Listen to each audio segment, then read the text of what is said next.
저도 저희 아버지 고향이 대구 가기 때문에 대구를 잘 아는 편입니다. 하지만 대구에 가가지고 우리가 일반적으로 꼭 해야 된다고 하는 것들 저는 안 했습니다. 저만 박정희 대통령 생각 안 갔어요. 근데 저는 언론에서 몇 번 얘기했지만 제가 제일 존경하는 대통령이 박정희 대통령입니다. 박정희 대통령 생가를 찾아뵙고 유경수 교사 생가를 찾아뵙고 그리고 또 뭐 공항을 박정희 공항으로 네이밍하고 이런 문제가 젊은 세대의 관심사가 아니라는 겁니다. 냉정하게 우리 당의 지금 경선 후보들 중에 개입은 안 하지만은 계속 관찰을 합니다. 그 유세하는 현장의 뒤에 백업을 보잖아요. 굉장히 그림이 지금 안 좋습니다. 이해하고자 하는 의도 전혀 없습니다. 하지만 지금 모양을 보면요, 깃발 안 들고 오면 다행입니다. 지금 한번 두고 보십시오. 나중에 어떤 후보를 중심으로 충성 경쟁이라든지 조직 간의 경쟁이 비춰지잖아요. 그럼 젊은 세대가 가장 싫어하는 사진들이 잡히기 시작할 겁니다. 가장 첫 번째, 그들끼리 상징물을 만들어낼 겁니다. 가장 싼 자기들만의 표식을 만들어냅니다. 그게 보통 뭐냐면은 손수건입니다. 손수건을 손목에 두르고 나타나시거나 아니면 이렇게 들거나 목에 턱받이가 차십니다. 지금도 이미 제가 봤어요. 뒤에 턱받이하고 나타나시는 분들이 있어요. 저는 그런 현상이 나타나는 순간부터 젊은 세대가 다시 한번 괴리하는 그런 현상이 이루어질 겁니다. 과연 경선 과정 중에서 우리가 젊은 세대에 관심을 끌만한 아젠다는 무엇이었느냐, 아직까지 하나도 제시한 것이 없습니다. 저희 사무처에 제가 지금 공동 연구를 통해 가지고 굉장한 비밀 프로젝트를 진행하고 있습니다.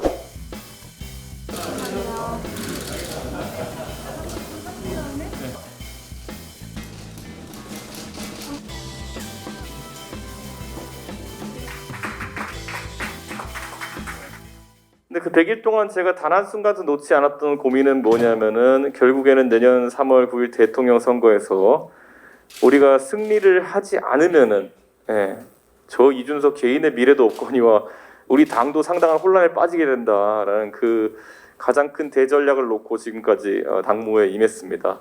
제가 당대표 된 뒤에 지지율표를 이제 보시면은 우리 정당 지지율이라는 것이 대략 38%에서 한 42% 정례 ARS 조사 기준으로 이 사이에 걸쳐 있는 경우가 많았고 지금은 한 37, 8 요 정도에 지금 머무르고 있습니다. 그리고 상대 정당인 민주당 같은 경우에는 3, 4% 낮은 수준으로 유지되고 있는 경향성이 특히 그 리얼미터 정례 조사 같은 것에서 나오고 있습니다.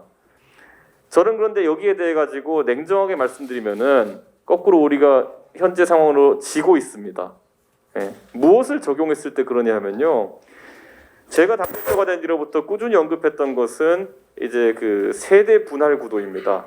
저희가 과거에 지역 구도화에서 영남 몰표, 그다음에 수도권 선전, 충청 강원권에서의 약간 우세를 바탕으로 해가지고 집권하던 시절에 모델을 기대할 수가 없기 때문에 새로운 모델을 적용해서 저희가 승리해야 된다고 했던 것이고 그것이 서울시장 선거에서 부산시장 선거에서 힌트가 보였던 2030 세대와의 결합이라고 이렇게 말씀드렸습니다.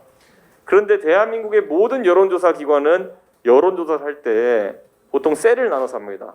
그 셀은 20대, 30대 나눠가지고 이제 할당을 하게 되어 있는데 그 할당의 가장 큰 문제는 뭐냐면은 주민등록상의 인구 비율로 지금 할당을 하고 있다는 겁니다.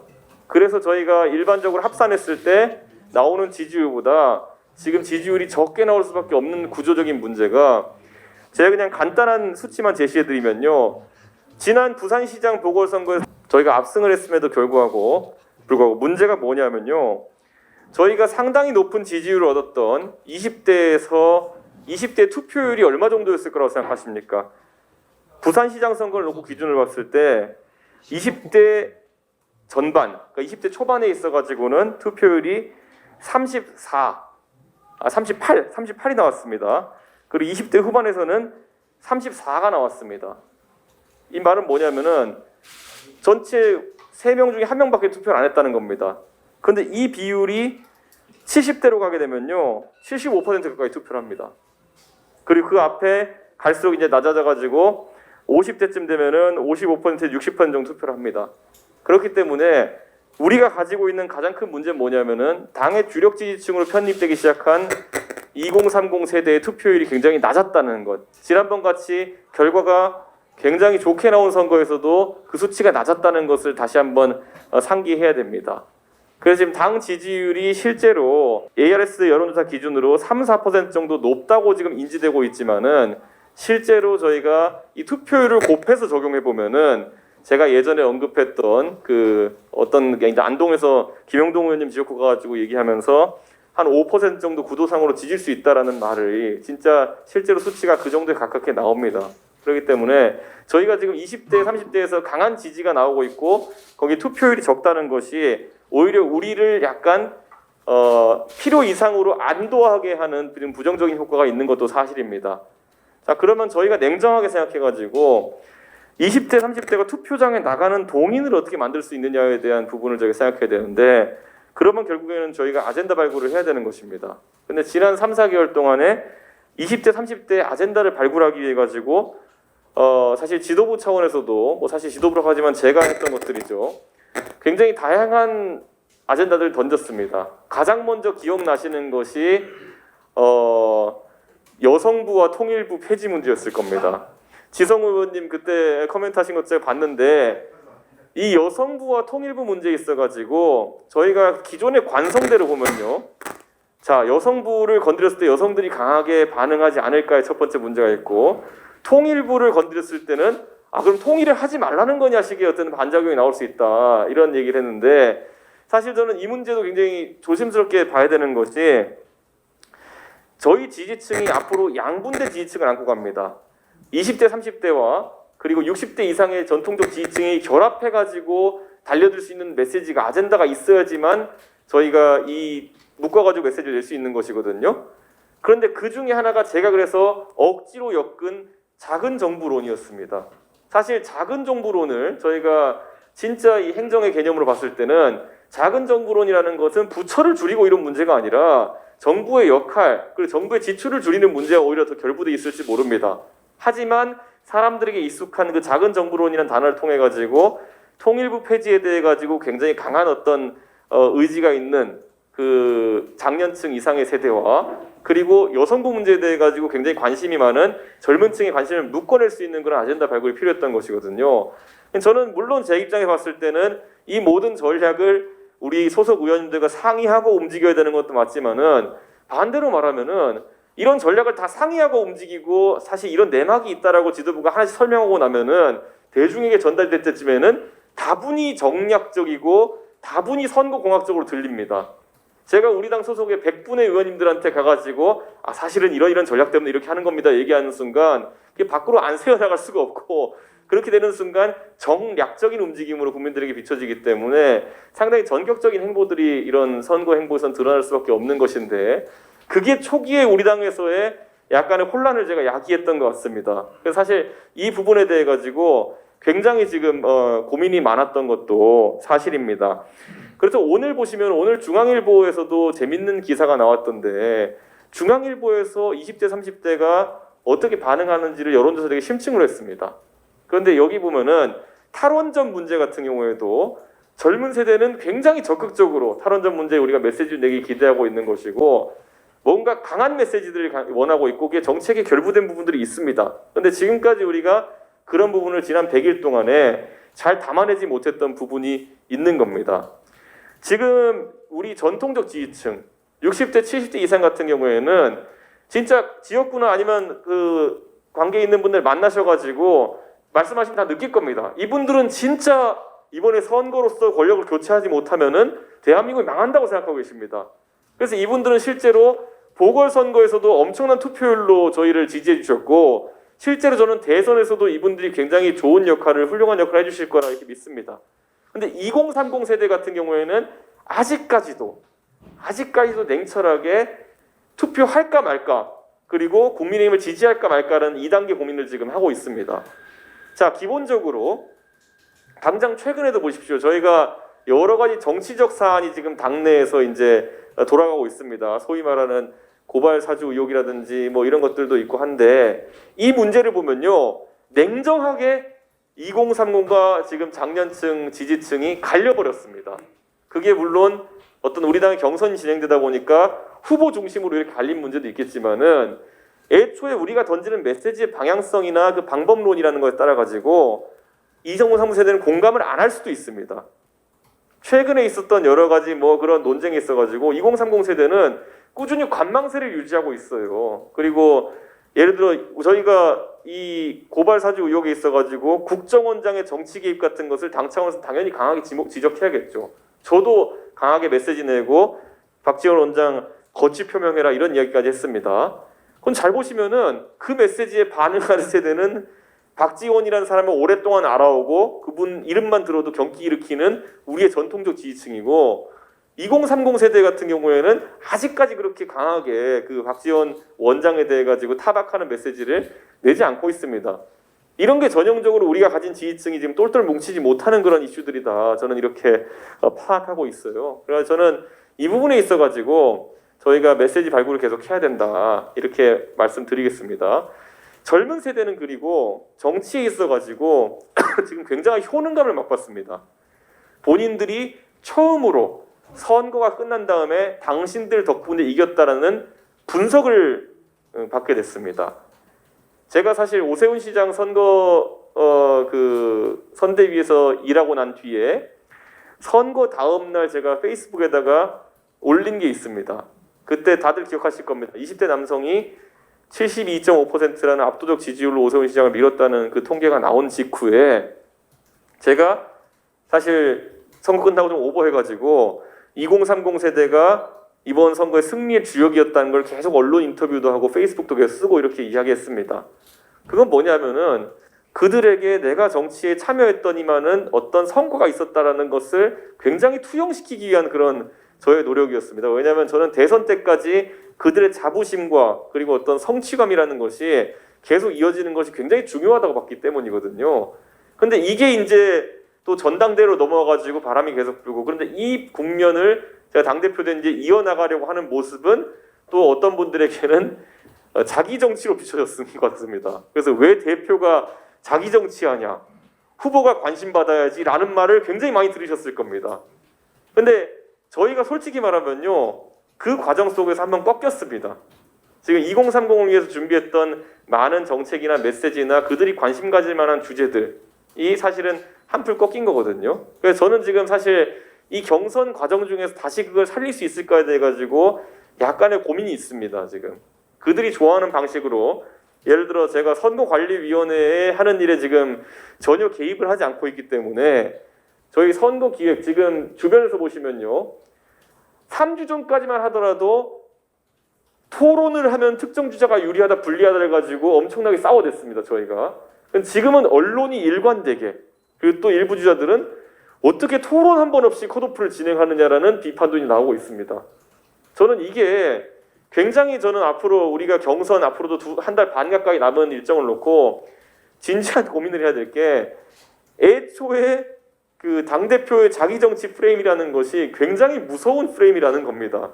그러니까 제가 지금 이 선거를 관리하는 과정 속에서 서울시장 선거 때도 보시면은 우리가 젊은 세대의 관심을 끌어줬던 거는 첫째는 아젠다였고요. 젊은 세대가 중요하게 생각하는 젠더 이슈나 이런 것들이 처음으로 선거의 전면에 섰던 선거이기도 하고요. 두 번째로는 한 번도 보지 못한 방식으로 우리가 선거를 치른다는 것에 대한 젊은 세대의 호기심이었습니다. 갑자기 무슨 인터넷상으로 신청을 받아가지고 유세차에 사람을 올려준다고 한다. 네? 봤더니만은 진짜 우리랑 비슷한 애들이 가가지고 유세차에 올라가서 연설을 하네. 그 영상을 60만 명, 70만 명이 돌려보면서 사실상 그 파란이 시작된 것이었거든요. 근데 지금 와가지고 그러면 저희가 후보 등록하고 나가지고 벌써 한 2주 정도의 시간이 지났는데 과연 경선 과정 중에서 우리가 젊은 세대에 관심을 끌만한 아젠다는 무엇이었느냐라고 한다면 아직까지 하나도 제시한 것이 없습니다. 그러니까 저는 이런 것들에 대해 가지고 우리 당내도 위기의식을 좀 가져야 되는 것이 2030의 표면적 지지율이 지금 높다는 것만으로 저희가 안심할 수 없는 것이 이들이 투표장에 갈 수 있게 하는 것이 저희의 핵심 과제입니다. 2012년 박근혜 대통령 대선을 제가 도울 때 TK의 지지율이 높다는 거 80% 90% 나온다는 건 아무 문제가 아니었습니다. 그 당시에. 거꾸로 그 당시에 우리 TK 지역의 의원님들이 전면적으로 달렸던 건 뭐냐면은 TK에서 8080이라 해가지고 80% 지지율과 별개로 80% 투표율을 만들 수 있느냐 그때 관건이었어요. 그러면 저희가 이제 거꾸로는 자 20대 지지율이 72.5%까지 예를 들어 20대 남성에서 나왔다. 그럼 이 친구들이 35%, 36% 투표율을 볼 것이 아니라 여기도 그럼 7080을 할 수 있는 동인을 만들어야 되는 것이 저희 과정인데 이거는 경선 과정에서 보여줄 수밖에 없는 것이고 우리 후보들이 매력도를 발산할 수밖에 없는 것이거든요. 저는 이번 경선이 끝날 때쯤이면은 우리 후보는 누가 되든지 간에 그분은 젊은 사람들을 진짜 구름대처럼 끌고 다녀야 됩니다. 예를 들어서 나중에 어떤 현장에 나타났을 때 지금은 보면요. 냉정하게 우리 당의 지금 경선 후보들 중에 1등 하는 후보, 2등 하는 후보, 3등 하는 후보, 4등 하는 후보 저는 개입은 안 하지만은 계속 관찰은 합니다. 그런데 1등 하는 후보, 2등 하는 제가 다 봐도요. 이분들 그 유세하는 현장의 뒤에 백업을 보잖아요. 굉장히 그림이 지금 안 좋습니다. 제가 이분들을 비하하고자 하는 의도 또는 전통적 지지층을 비하하고자 하는 의도 전혀 없습니다. 하지만 지금 모양을 보면요. 깃발 안 들고 오면 다행입니다. 지금.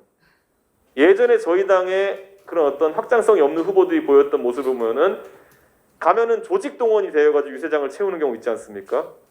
그러면 이분들요. 이거는 제가 비하적으로 예측하는 게 아니라 한번 두고 보십시오. 나중에 어떤 후보를 중심으로 충성 경쟁이라든지 조직 간의 경쟁이 비춰지잖아요. 그럼 젊은 세대가 가장 싫어하는 사진들이 잡히기 시작할 겁니다. 가장 첫 번째, 그들끼리 상징물을 만들어낼 겁니다.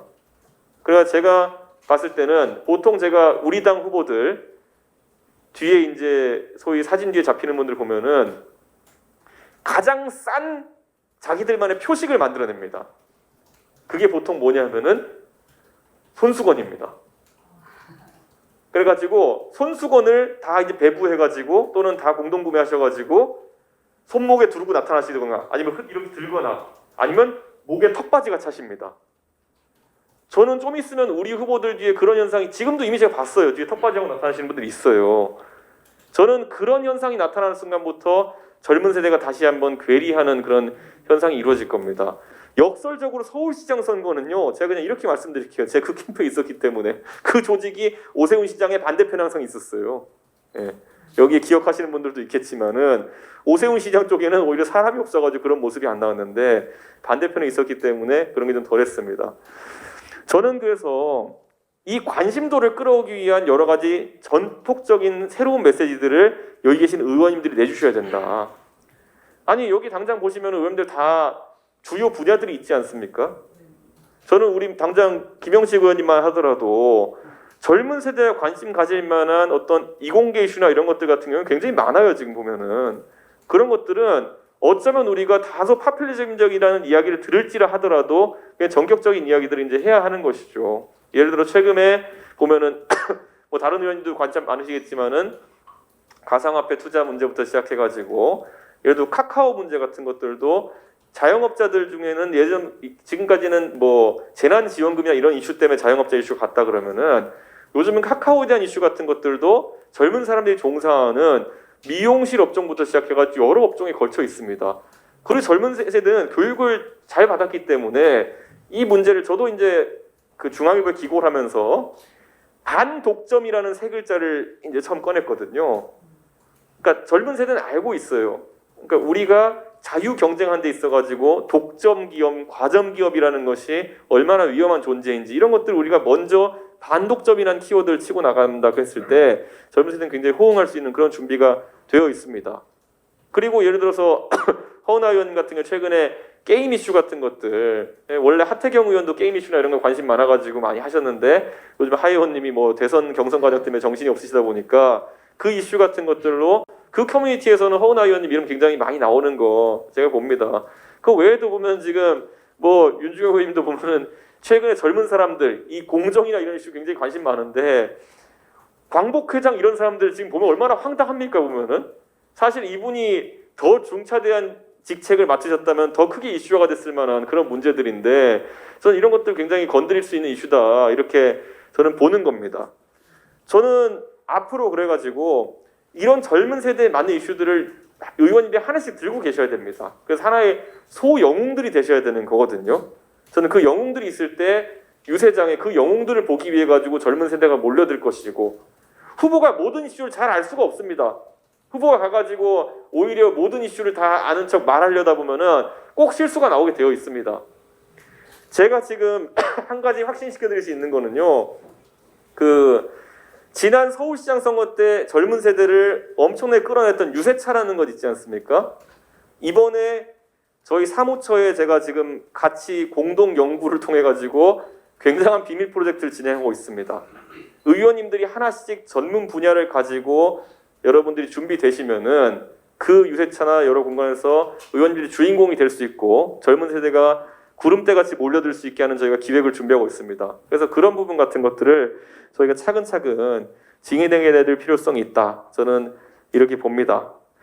그래서 지금 저는 사실 이번 선거를 계속 보면서 저희가 굉장히 지금 백중세에 있는 상황에서 선거를 진행한다. 이런 생각을 해주셨으면 좋겠고 냉정하게 아까 제가 이제 세대 분할론에 있어가지고 저희의 위험성을 이제 말씀드렸습니다. 30대, 20대가 60대, 70대보다 투표율이 굉장히 낮다는 것이 저희의 위험 요소 1번이고요.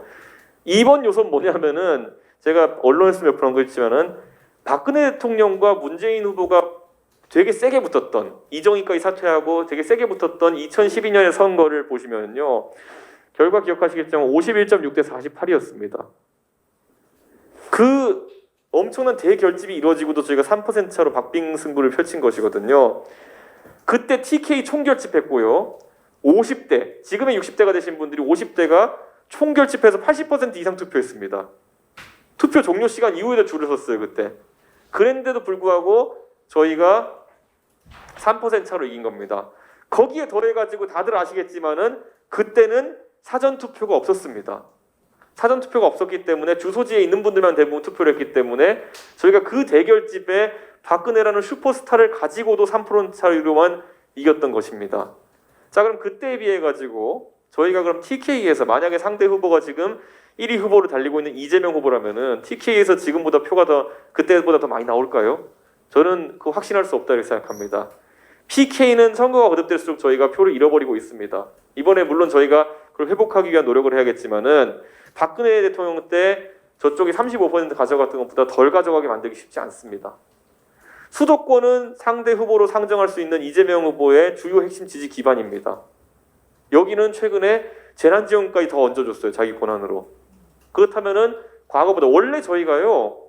서울에서 약간 뒤지고 경기도에서 이기고 인천에서 조금 이기고 이런 게 저희 수도권 선거의 구도였습니다. 2012년에서의. 지금 보시면은 지금 외곽 지역으로 40대가 많이 밀려나고 해가지고 경기도는 거의 저희가 열세인 것이 기정사실화되고 서울에서 약간 우세 그리고 인천에서도 약간 열세 이런 식으로 이제 선거 구도가 재편되고 있는 것이거든요. 저는 이 구도와의 수도권에서 지난번보다 그럼 표가 2012년보다 잘 나올 것이냐 했을 때 상당히 저는 아직까지는 비관적입니다. 그래서 저는 이런 상황 속에서 지난번보다 표가 더 나올 수 있는 구석이 별로 없다. 그래서 저희가 핵심으로 지금 지르고 있는 것이 서진 정책입니다. 보면은 결국 호남 지역에서 이번에 20대 남성이긴 하지만은 지역 언론사인 광주방송 KBC에서 했던 조사에서 저희가 20대 남성에서 거의 40대 25 정도로 민주당을 앞섰습니다. 저는 이게 상당히 중요한 핵이 될 수 있다는 것이 2021년 들어가지고 선거의 양상을 보시면요. 제가 이번에 전당대회를 겪어봤기 때문에 압니다. 후보는 잘 알지 않습니까? 가가지고 사람들 악수하고 인사하고 이렇게 하면요. 전당대회도 초기에는 사람들이 와서 저한테 젊은 세대만 반응을 보였습니다. 장년층 같은 경우는 다소 냉담한 분들도 있었죠. 그런데 선거전이 진척되고 한 열흘쯤 이렇게 있다 보니까 장년층이 와서 그렇게 저한테 이런 말씀 많이 하셨어요. 나는 이준석 씨에 대해서 잘 몰랐는데 내 딸 아들이 진짜 열렬하게 지지하고 맨날 당신 얘기만 하고 당신 유튜브를 찾아보더라 이런 얘기를 하더라고요. 그러더니만은 또 한 열흘이 지났을 때쯤 선거가 끝날 때쯤에는 오히려 그분들이 하나의 핵이 돼가지고 제 영상을 찾아보고 저에 대한 얘기를 알게 되고 저에 대한 오해를 풀게 되고 주변에 전파하고 계시더라고요. 그러니까 이 선거라는 것에 있어가지고 보수 정당의 원래 표 전파 모델이라는 거는 소위 농담 삼아 우리가 하던 50대 60대 이상의 장년층이 아들 딸에게 야 투표하러 가 용돈 줄게 뭐 이런 식의 위에서 아래로 나이상 위에서 아래로 전파되는 그런 전파 구조였다면은 2021년에는요 젊은 사람들이 오히려 부모를 설득한 양상이 계속되고 있습니다. 그렇기 때문에 저는 젊은 층에서 저희가 여론을 잘 확보하는 것이 굉장히 하나 키가 된다. 그리고 지역적으로도 호남에서도 아까 말했던 것처럼 호남의 20대가 그렇게 반응하기 시작했다는 거는 호남의 50대, 60대도 그 젊은 세대에게 설득당할 가능성이 있다는 겁니다. 특히 최근에 제가 이제 저도 언론에 몇 번 언급하고 있지만은 광주 같은 경우에는 일자리 문제나 이런 것에 있어가지고 굉장히 관심도가 높아진 것이 다들 아시겠지만은 이번에 문재인 대통령도 예약했다고 하는 경차형 SUV 캐스퍼라는 차량 광주 글로벌 모터스에 생산하는 거 아니겠습니까? 그 현대차가 한 20% 정도 지분 갖고 있고 나머지는 광주은행이랑 광주에서 출자한 그런 기관들이 다 갖고 있는 것인데 그런 어떤 그 광주형 일자리 모델이란 이런 것들이 있어가지고 그때 지역 언론에서 우리에게 굉장히 우호적인 기사를 많이 냈습니다.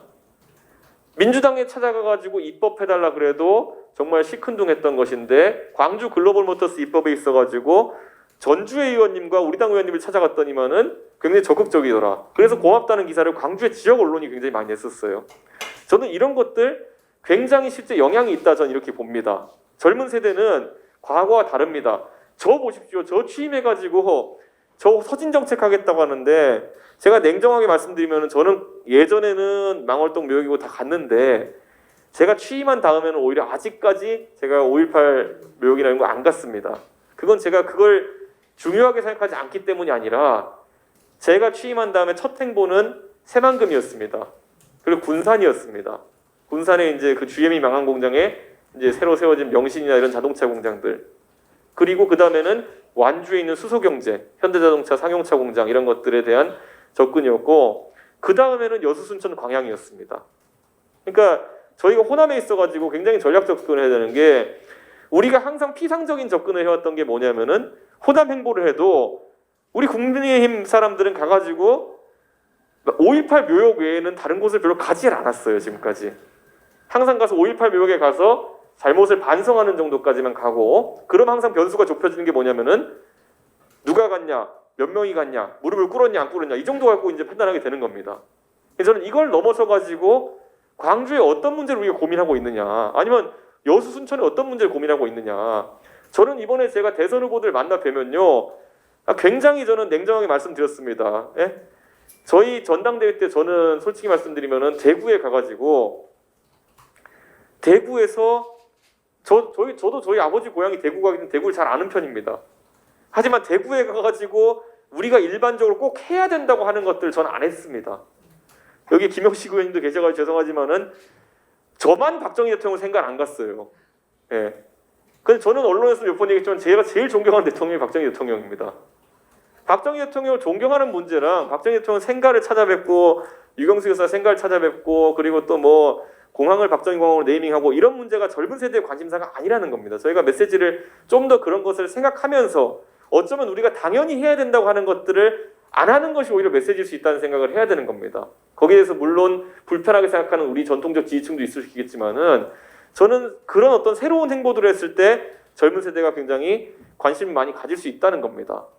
저 이번에 전당대회 때 가가지고요. 대구에 가가지고 228 관련 재단이나 이런 거 안 찾아갔고요. 물론 찾아가야 된다는 주변의 조언도 있었지만 그것을 중요하게 생각하지 않아서가 아니라 오히려 젊은 세대가 많이 있는 공간으로 가기 위해서 동성로를 갖고 수성못을 갖고 오히려 김승수 의원 계시지만은 북구에 칠곡에 있는 시장을 갔습니다. 예. 그 칠곡에 있는 시장의 상인들은 아니 여기에 국회의원 선거라서 지역 정치인 오는 거 말고 진짜 중앙선거 때문에 여기에 오는 사람을 본 적이 없다.